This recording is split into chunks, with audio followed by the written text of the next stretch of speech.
Louis Pasteur यांचे सूक्ष्मजैवशास्त्रातील योगदान.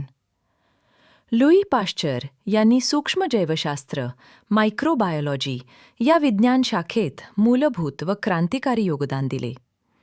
त्यांच्या कार्यामुळे वैद्यकशास्त्र, जीवशास्त्र आणि सार्वजनिक आरोग्य क्षेत्रात आमूलाग्र बदल झाले. 1.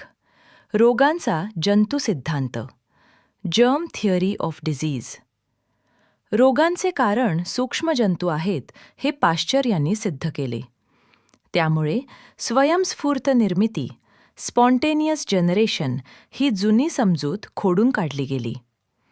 आधुनिक वैद्यकशास्त्र व संसर्ग नियंत्रणाचा पाया या सिद्धांतावर आधारित आहे.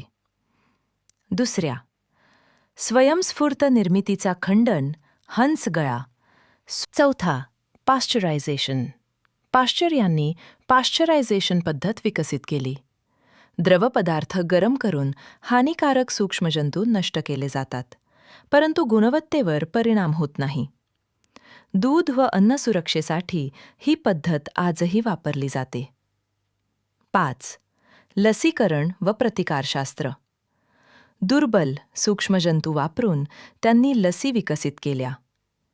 रेबीज लस, अँथ्रॅक्स लस, चिकन कॉलरा लस.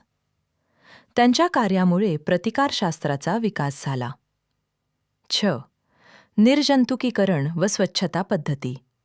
संसर्ग टाळण्यासाठी स्वच्छता व निर्जंतुकीकरणाचे महत्त्व त्यांनी अधोरेखित केले. याचा प्रभाव शस्त्रक्रिया व प्रयोगशाळा तंत्रांवर पडला. 7. आधुनिक सूक्ष्मजैवशास्त्राचा पाया. सूक्ष्मजैवशास्त्राचा संबंध त्यांनी वैद्यक, रसायनशास्त्र व उद्योगांशी जोडला. त्यांनी स्थापन केलेली पाश्चर संस्था आजही अग्रगण्य संशोधन केंद्र आहे. महत्त्व. लुई पाश्चर यांना सूक्ष्मजैवशास्त्राचे जनक असे म्हटले जाते. त्यांच्या संशोधनामुळे कोट्यवधी लोकांचे प्राण वाचले आणि आधुनिक विज्ञानाला नवी दिशा मिळाली.